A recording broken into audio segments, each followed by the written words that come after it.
Assalamualaikum warahmatullahi wabarakatuh. Salam sejahtera. Bapak dan Ibu sekalian, kali ini kita mengangkat topik terkait dengan bersama Jokowi, cepat dan unggul. Mari kita lihat kebersamaan antara Jokowi dan PDIP dan Ganjar Pranowo Mahfud selama ini. Artinya baik itu Mahfud, baik itu Ganjar Pranowo adalah orang-orang pemerintahannya Jokowi dan bersama-sama dari PDIP. Jadi demikian juga harus kita melihat pendukung Joko Widodo baik sejak 2014 maupun 2019 Pilpres pada waktu itu. Bapak dan Ibu sekalian, apa yang dilakukan Jokowi adalah kenangan manis bersama semua partai pendukungnya dan tentu saja dalam hal ini PDIP dan Ganjar Pranowo. Satu hal yang tidak bisa dipisahkan ya. Nah, yang dalam pandangan saya yang banyak dari sekian banyak berbagai hal yang dicapai, yang dituntaskan oleh Joko Widodo adalah saat dia mulai mengakuisisi, mengambil alih Freeport. Ini memang pada saat itu ya tidak tergambarkan bagaimana seorang Joko Widodo mampu mengambil alih Freeport tanpa ada keributan di sana sini. Itu idenya pada waktu itu. Karena bagaimanapun orang selalu mengasosiasikan bahwa Freeport itu berada di belakangnya adalah Amerika.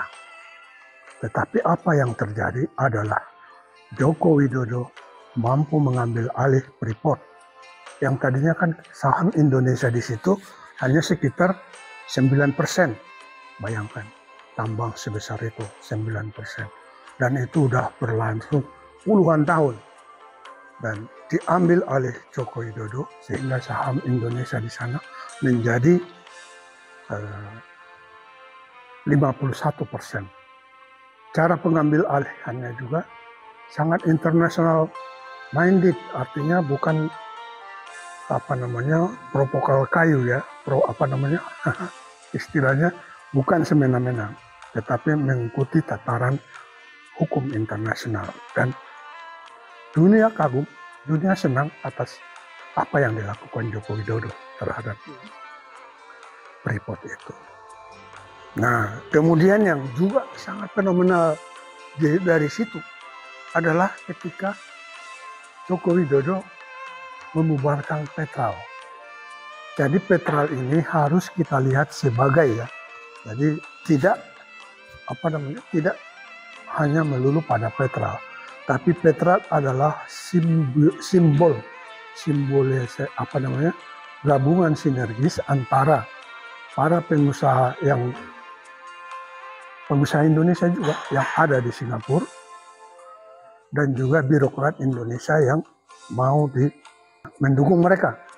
Intinya adalah ya percaloan ya, kalau dalam bahasa kitanya itu. Mereka beli sekian, dijual sekian. Kenapa? Karena memang Indonesia selama pemerintahan selama ini belum mampu membuat kilang minyak. Kebayang nggak sih itu bagaimana pada tahun-tahun sebelumnya, pada era-era jayanya dulu, bahwa kita masih bahagian dari OPEC, pengekspor minyak, itu ternyata kita tidak mampu membangun kilang di Indonesia. Yang terjadi adalah apa? Jadi sumber daya alam yang berupa minyak mentah itu dibawa ke Singapura, dikilangkan di sana, dan dijual lagi ke Indonesia. Atau bisa juga minyaknya itu dibeli entah dari mana, diolah di Singapura, dijual ke Indonesia. Bisnisnya bisnis Singapura, tetapi pengelolanya adalah orang Indonesia yang itu tadi berkolaborasi antara para pebisnis, ya kita bilangnya aja pebisnis kotor, dengan para pejabat yang korup di Indonesia. Sungguh ironis itu. Jadi sebetulnya kalau kita sederhanakan, Singapura itu bisa besar berkembang seperti itu karena dia mengelola aset Indonesia, sumber daya alam Indonesia. dan juga aset-aset uang-uang orang Indonesia yang ada di negara. Itu dilakukan Jokowi. Itu sesuatu yang sesuatu banget itu. Tidak kebayang. Begitu juga dengan semangat Joko Widodo membangun infrastruktur. Karena selama ini kita sangat tergantung dengan sarana prasarana Singapura, baik itu kapal lautnya, baik itu penerbangannya, semua ya dari Singapura baru ke Indonesia. Hubnya itu di sana. Mereka membangun pelabuhan dan lapangan udara yang sangat besar di dunia loh. Jadi Indonesia nggak mampu membangun, bukan nggak mau ya, nggak mampu, nggak ada yang berani. Dan karena memang kalau lihat dari keuntungan para pejabatnya ya lebih enak mereka memakai yang ada di Singapura, sehingga mereka dapat fee-nya enak sekali. Tetapi kemudian kan Pak Joko Widodo membangun jalan-jalan tol, membangun pelabuhan-pelabuhan laut internasional yang selama ini kita harus bongkar muat di di Singapura, sekarang bisa langsung. Begitu juga dengan lapangan udara, dibangunkan lapangan udara internasional, malah kebanyakan sekarang. Artinya dibandingkan dengan kebutuhan yang ada. Itulah semangatnya itu. Nah, memang dalam hal kepelabuhan, walaupun kita udah mengoptimalkannya secara luar biasa, tetapi kalau dilihat dari ongkos logistik di Indonesia masih jauh lebih besar, masih jauh lebih mahal dibandingkan negara tetangga. Ini tantangan. Jadi secara fisik memang merger ya, antara Pelindo berapa dengan Pelindo berapa. Tapi dalam bisnis sebetulnya mereka masih mengutamakan kepentingan bisnisnya mereka sendiri-sendiri. Mudah-mudahan ke depan itu bisa dibenahi. Tidak terbayangkan apa yang dibangunkan oleh Jokowi dan pendukungnya. Dan ini sebetulnya bersama PDIP. Yang orang udah mulai lupa siapa di belakangnya Joko Widodo. Artinya partai-partai pendukung Joko Widodo ya. Tidak hanya melulu PDIP saja. Bapak dan Ibu sekalian, saya sebagai orang perbatasan saat itu sangat terkesan ketika hanya beberapa bulan setelah beliau menjadi presiden dan melakukan kunjungan ke perbatasan Indonesia dan Timor Leste, dan juga termasuk ke Antikong dan beberapa spot lainnya, termasuk di Miangas. Beliau melihat bahwa kondisi PLBN kita, artinya pos lintas batas negara kita yang ada di sana itu ya tidak lebih baik daripada terminal per terminal di kabupaten. Ya kayak gitulah kondisinya. Sehingga beliau pada hari itu langsung mengatakan, ganti. Jadikan yang jauh lebih bagus dari negara sebelah. Artinya negara tetangga.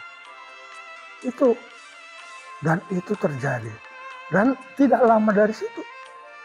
Lalu beliau sebutkan lagi, akan membangun jalan paralel perbatasan. Yang pada saat itu sesuatu yang sangat tidak berbayangkan. Bapak dan Ibu bisa bayangkannya, pada masa itu, pada masa era Pak SBY, semua kajian terkait dengan perbatasan itu sudah dilakukan. Termasuk membuat undang-undang wilayah negara. Termasuk membangun badan pengelola nasional perbatasan. Sudah diaman. Bahkan ya, jumlah kementerian dan lingkungan setara dengan eselon 1 itu ada sebanyak 71 kementerian lembaga yang terkait dengan pembangunan wilayah perbatasannya. Pada saat itu saya hitung-hitung dari data-data yang mereka yang publikasi, itu pembangunan untuk wilayah perbatasan itu per tahunnya itu bisa mencapai 27 triliun. Tapi tidak ada yang berubah di sana. Saat-saat itu masih tahun 2010 lah ya.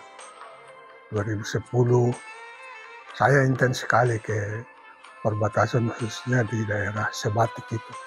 Dan saya juga menulis tentang Pulau Sebatik ya. Jadi pada saat itu sebetulnya era-era ke perbatasan ini, itu orang Sebatik itu bilang, Pak Harangan, sebetulnya semua sudah datang ke Sebatik ini.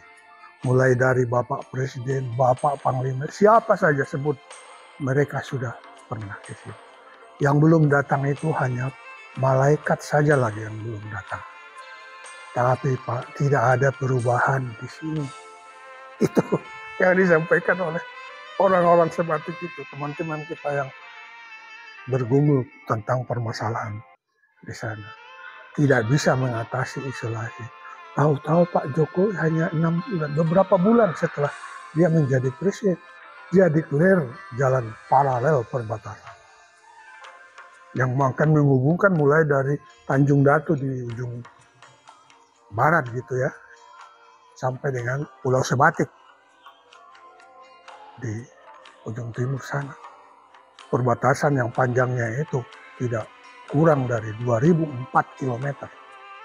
Jadi Bapak dan Ibu sekalian, bahwa apa yang sekarang dilakukan oleh Joko Widodo, apalagi dengan kunjungan istilahnya kemarin Pak Ganjar Pranowo ke IKN Nusantara, itu mensimbolkan bahwa ada keberlanjutan terkait dengan pembangunan ibu kota Nusantara ini. Karena kan sebelumnya belum ada. Kalau jelas Anies Baswedan, jelas dia tidak akan melanjutkan pembangunan IKN ini. Malah kalau bisa akan menyetopnya. Sementara Prabowo dan Gibran ya masih terbatas dengan kemampuan geraknya ya. Dengan kedatangan Ganjar Pranowo ke IKN Nusantara itu betul-betul memberikan suatu sinergi baru, kepercayaan baru, baik itu untuk dunia internasional, baik itu dalam negeri, bahwa IKN Nusantara akan terus berlanjut. Mudah-mudahan bisa menyegarkan ingatan kita kembali terkait kolaborasi antara kebersamaan yang pernah indah dahulu dan sampai yang akan datang antara Joko Widodo, Ganjar Pranowo, Mahfud MD, dan termasuk koalisi-koalisi pendukungnya, tak terkecuali Nasdem dan PDIP. Wabillahi taufiq wal hidayah. Wassalamualaikum warahmatullahi wabarakatuh.